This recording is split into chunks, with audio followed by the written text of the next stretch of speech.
What do they do now? 80, 100, somewhere in there or more? Probably. And if you don't get that up, 120 to 150, it's the same on corn. Corn, if you got 100 bushel corn, you were the cat's meow. Yeah. Now you're doing 180, 200 bushel. Yeah. And that's got to be increased. It's like, Oh, yeah, that's going to have to go up. the fallow land that's able to grow these crops has got to be increased tons and tons to get this, into that many people. Well, yeah. And it also requires energy source. Well, the energy source is what's killing us. All the fossil fuel and all. Oh, yeah. This is probably bullshit, but I did read it or watch the video. It was pretty interesting. Yeah. I've never looked to back it up, but it's semi-reasonable. But the guy went through and figured out, and he said, without oil, without petroleum or coal, he estimated the Earth could handle about 1.5 billion people. That was with the energies that we have now. Yeah. Other than, I don't think he's really accounting for all these windmills. And this was really pre-windmill time when he was doing this. I think they may have been started on the windmill field out in California. Yeah. But alternative energies could answer a lot of these things. But It was could. interesting to me to think, he's kind of right, because the tractors they use to farm some of these fields, they'll take off with this Caterpillar, using diesel fuel, and do 5,000 acres with the damn thing, and now you can geo-position it with satellite, and get everything super accurate. And without that fuel, how are you going to do that 6,000 acres by yourself? Horses? A steam engine? You're going to cut all your wood down for fuel for the tractor. Yeah, for the tractors, you're not going to have any trees left. No, and you're just going to, I don't know. He's got a point there, but alternative energies is the answer. And lesser population. I like the idea of using water to generate the power, and then I like the wind power, solar power. Oh, yeah. There's so many options out there to do other than just Let's tell you burn that fossil plant I fuels saw. and It's coal. like taking our refuse, yard waste, and paper. Oh, yeah. We're burning it in boiler furnaces and making electricity out of it.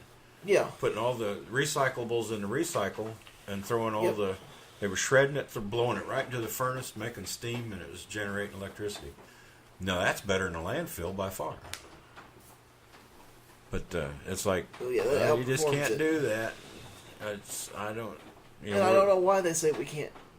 I know why. It's because of the big companies don't want to give up all that oil. And well, if I was Exxon, I'd say, no, you don't need any other. We got lots of oil. You just keep using oil. In fact, that was in the 70s. Carl Sagan and them got together and said, hey, global warming seems to be a thing. They were looking over the average temperatures of the Earth. Well, we had some bad winters then. Yeah. 72 was an ice storm. I could start at my house with a sled and go damn near a mile. And just a very gentle slope. It was just ice everywhere. Yeah. 75, 76. One of those winters that got down to 14 below and 14 inches of snow, which was unheard of. And so they were saying mini ice age. That's what Exxon's answer was to Sagan and them, saying that it was global warming. They said, yeah, the winters are a little severe right now, but the average temperature of the Earth is going up every year. Well, Exxon got some guys to say it's a mini ice age because we had, 4 or 5 bad winters. And that's how they countered that. And they've been countered ever since. Now they've got the Christians saying, God won't let us destroy this planet. God doesn't have... You show me your God and I'll listen to it. Yeah. You got to show it first. You got But to you're prove just it. saying this shit off the top of your head doesn't mean a damn thing. No, it doesn't. If you can't prove it, was it that Aaron Ross says, if you got to show it to know it? Yeah, you can't. If you can't show it, you don't know it. Yeah. And they That's can't what it show is. it. No, they can't. The only way is by waving hands and jiggling keys. Is the only way. Smoking mirrors is the only way they can say this shit. Yep. And only an idiot would believe them. I say that. That's not true. There are some really smart people. They're an idiot about some things, though. Yeah. Reality being the big one. Oh, yeah. So my answer is, all this bullshit I've just been saying is that when you have people that are turning away from Christianity, they still want to be part of a group. And atheists are like a bunch of damn farmers. Now, I grew up with that. Independent as hell. You couldn't hardly band farmers together for nothing. They'd argue, fight, and pass, and be gone. Yeah. But atheists need if it's Oasis, fine. Whatever it is, they need their own grouping. Yes, they Because do. people have to have a cultish environment that they feel Yes. comfortable and safe in. And the church has been doing it. Now they've turned to hate. It's the biggest opportunity in the whole world. Because most people don't care for the church hating gays. They don't care for them hating on people. Period. But they don't know where to go. Yeah. You know. And I don't know what's the answer, but I think there needs to be a lot more groups that are accepting of people that are having troubles with their faith. Yeah. And the hate and open arms. Humanists, they're taught not to like humanists, though, because that's competition for the church. The preachers say those humanists are of the devil. Oh, And a yes. humanist is really the only thing we are. I mean, if you want to help other humans, that's what you do. Well, yeah. So I'm all for trying to. Well, I'm not much of a grouper myself, but I really think they ought to be developed. I know Oasis is one pattern. I don't know how else you'd pattern it. I mean, they've been doing this for thousands of years, Yeah. so that setting works pretty good. And a lot of people just go for the ritual of things. Maybe it's, you get a set pattern every Sunday or whatever day you meet. That helps a lot of folks. Reassures them that the world's still turning on its axis and everything's cool, Absolutely. And it may be just the thing. I know Yep. a lot of people that leave the church. That's it. What do you do now? Yeah. Where do I go? What? Because they're not natural leaders. They're not isolationists. They want to be in a group. Yeah. I understand that. There's a lot of... you don't have to agree with everybody in the group. And I've seen church people fight it out. But you're all going in the same direction. Yeah. Rain. Yep. Frickin' rain, man. Rain man. Not too bad yet. No, not yet. I think I've babbled enough about this shit, but we're going to talk about that some more. Oh, yeah, I 'Cause think I still so. think evolution has a whole lot to do with it. I think it does, too. And just because I agree. they've written these books, those books were just written to hold the group together. Yeah. The Hebrews were nomads, and you've got to hold it together if you want strength. You go into your goat herds in these pastures, you go into these other countries, you got to be able to tell the biggest stories at the campfire to keep your guys from leaving and staying in their settlements. So if you leave, our God will hate you and he'll fuck you up, and you got to tell these other people, if you fuck with us, our God will screw you up. Yep. So, you just build your God bigger and bigger and mightier and mightier all the time, Oh, yeah. And he's just a campfire story under the influence of any kind of dope they had. They had cannabis, and some of them did mushrooms, but most of your nomads did cannabis because they could find it growing wild. Oh, yeah. The pagans were real big in cannabis. Yeah, they were. But, that's kind of a spirit molecule type thing. It makes you think there's spirit around everywhere. It's not really there.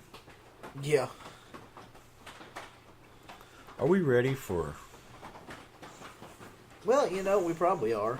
Yeah. We ought to have those tools of the week. Oh, I love them tools of the week. I didn't know there was that much stupid in this entire fucking world. There's a lot of There's it. a lot. There is a lot. And they have a platform. We got a platform, too. Our stupid goes out, but I hope it counteracts a little bit of their stupid. Yeah. I wish. We can only hope.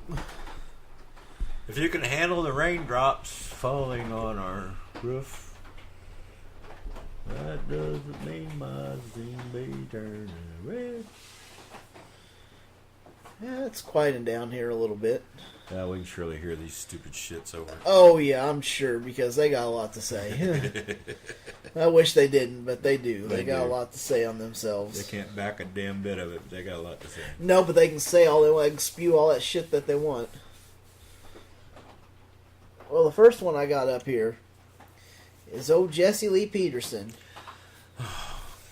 So, and he's talking about how black people brought this racism onto themselves. If I was black, I'd slap him. Yeah, he needs to be. Backhand and front hand. Yep. Oh yeah, he needs to be. It's a pretty short clip. So when I first saw it, I thought the woman looked crazy, so she was kind of weird about it. But I thought about the situation, and I realized black people have brought this upon themselves. Yeah. They have brought this upon That's themselves. a white- that was a He's white got guy laughing. White guy laughing and just nodding his head. Yeah, Yep. they did. Excuse me. They fight against the police. They fight. We have seen knockout games. We have seen where blacks are going into the urban areas now or suburbs, and they're attacking white people. They're robbing, raping, and murdering. And rather than stopping it or being corrected, they're blaming it on racism or white people. And so now you have white folks who they have no other choice but to look out for themselves when they see a black person. They don't know you. There's white people who in the you suburbs are. They don't know raping, you might not murdering, be a and pillaging criminal too. or- Oh, They don't know absolutely. that you are a professional So they bring it person. on You're black. themselves too, or whatever. Just, I and don't know. majority of black people are out of control, especially when it comes to dealing with white people and themselves. Look at the crime in Chicago.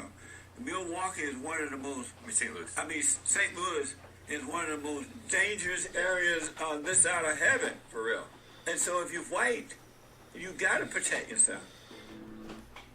Oh, Wow. shit. I tell you, I don't see how he stays on the air. You know, they have a terrible time in Chicago. And there's parts of St. Louis that are, hard to get into. Yes. But that's the mentality of a Jesse Lee Peterson, though. Yes, it is. And it's that mentality in the white people. Well, we want all those blacks to just go over there, and if they'll stand still, we'll put a fence around them. And they can be over there, and we'll be over here. They don't want anything to do with it. Nope. And they know it. And if people were treating me that way, I don't know what I'd do either. I really don't. I don't know. I wouldn't respect them for it. I damn well guarantee you that. Oh, yeah. And you say, well, people do say that. I've heard them say it. They want them to live over there in their community and stay the hell away from them. Yep. It's like That's what they want. Well, that's when people know they're hated, that's kind of the thing you get back. I don't know what to tell you. Yeah. Most of them won't. They wouldn't try to talk to a person if they had to. They just know they're black and they don't have any business because they're mean. They'll kill you. They'll rape you. They'll pillage you. They're just terrible. Well, if you're going to treat people like that, that's probably what you're going to get back. Yep. I don't know. I don't see it like Jesse Lee does. No, I don't either. I'm sure. If you're in that spot, say you're in the ghetto. It used to be ghettos. Now it's the apartment complexes that were built, whatever. And you actually study in school and you try to get ahead, and then you get smacked down because this white guy won't hire you. Even though you're qualified, you've studied, you've done all you can, but you're black. I mean, what do you feel like? Yeah, how you're supposed to feel? I don't know rap music. I don't know that it helps them out any, but it shows their feelings. Yeah, I don't know. I haven't gone through it, so I can't even say. But to just fence people off and say, you need to be over here and shut up. Yeah. Yeah, fuck it. Pretty rough. Yeah, that's not the answer. Not even close. And that's what Trump wants to do. He'd like to just get rid of everybody that wasn't white. He's blocking them off of the country. I guess he's accepting the ones that are here, but he didn't want any more in. No, he didn't want any more. So, right or wrong, whatever. Yep. Well, fuck you, Jesse Lee. Yep, pretty much. So, this next one, is this Billy Brim says she took authority over the demons working to prevent Kavanaugh's confirmation. Oh, I'm glad she took authority. Because, God, without her, those demons might have farted or something. Yeah, I know it. Yeah. See what she says but I'm about going to tell it. you about one thing that happened when first they had a pre-vote. Oh, she's on the Jim Baker show. Procedure vote. Might even hit her old Jimmy talk. Right. Whether or not we proceed with this. So in both cases, we were guests of Senator Grassley and Senator McConnell. And so we went in a back door, and gave us single little passes and all this. And so then they put us in a holding room, and both of those senators came out. And Senator Grassley said to us, just before he left the room, now he said, I believe in the power of prayer. And he said, I know there are a lot of you in this room that do too. And he said, don't pay so much attention what's going on the floor. You keep your voices lifted to heaven. Praise God. That is awesome.